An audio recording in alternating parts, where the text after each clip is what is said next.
Sorry to say এনসিপির তরুণ যেটা আপনারা বলছেন এই কেন্দ্রিক আন্দোলনের তরুণ, সেটা তো নানানভাবে বিভক্ত।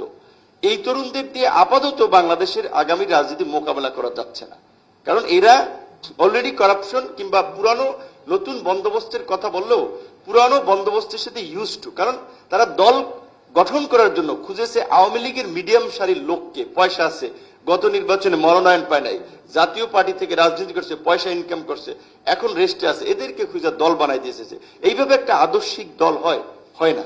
তো সেক্ষেত্রে আমি আশা করি যে এখন আমাদের বিভিন্ন দলের তরুণ, বিএনপির কথা বলেছেন, বিএনপি মানসুরার মতো ছাত্র দলের নেত্রী আমাদের সমসাময়িক, তাকে নারী সংসদ সদস্য মনোনয়ন দিয়েছে, সরাসরি সিটে দিলে তাদের উইন করে আসাটা ডিফিকাল্ট হতো, যেটা শামীম ভাই বলেছে, বাট করেছে। তার পরের আগের ছাত্র নেত্রী জুইকে, এরকম বেশ কয়েকজন তরুণ ছাত্র নেতৃত্বে, তরুণ নেতৃত্বকে, তারপরে ডাক্তার সানসিলা জেব্রিন, বেশ কয়েকজনকে উইমেন সিটে অন্তত বিএনপি সুযোগটা দিয়েছে, কিংবা এখন এই যে জওহরাত আদিপ, এরকম বেশ কিছু ইয়ং বিএনপি সরাসরি নির্বাচনে দিলে ওই সিট জামাত পেয়ে যেত, যেটা আমার যেটা মনে হয়।